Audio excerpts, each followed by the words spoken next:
comes down, we got an uptick in numbers from 16.4 in 2001. It's climbed to 16.7. Good thing they'll all go to heaven. The headlines are mute, they think it's all cute. Some old guy is running for office. How does that suffice? As our blood turns to ice, 17 soldiers a day take their lives in suicide. Why do they do it? Why won't they say why they do it? There's other things more important on TV. Who caught the ball? Who took the fall? Who robbed the bank and worth all? It really doesn't matter that at halftime a clatter was heard from the room down the hall.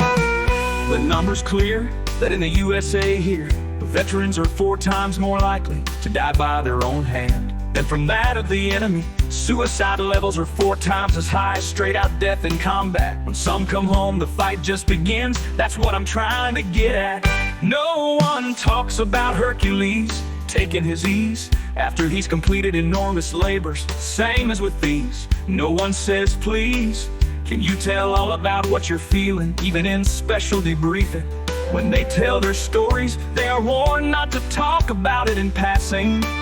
There's some old lie that can force any guy to believe that these memories aren't lasting. After all, it's important to the military arms that the men and women go on combating. Who would still do it if they knew it was permanent, that they could never go back and undo it? You see, they don't show the combatants when they return from the action. They don't talk about wounds or the sorrow.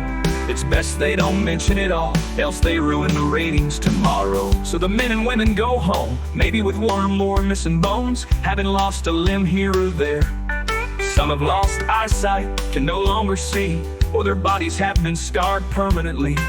In our modern life, it's more common strife to talk about the fate of a chicken taken from barnyard to modern machine, to be turned into Sunday's dinner. But no one mentions the even wilder machines intended to render human skeletons clean. Some go further, turn bodies to burger. The survivor stands by all alone. They can fight and live on, or just turn around and go home. If that happens, a shower of shame is let down upon them by command, by women and men who stand in a tent looking at maps on a laptop.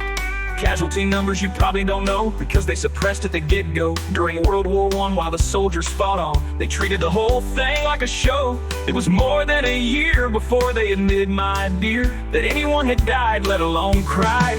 So now in America, our soldiers are falling by their steady or trembling hands, by a gun or a pill or a jump or a knife. They do what they do to end their life.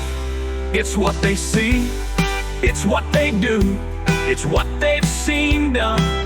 You see, that can drive a person to turn on themselves. Some think when the announcement comes, the war is all done. But the truth is, it goes on and on.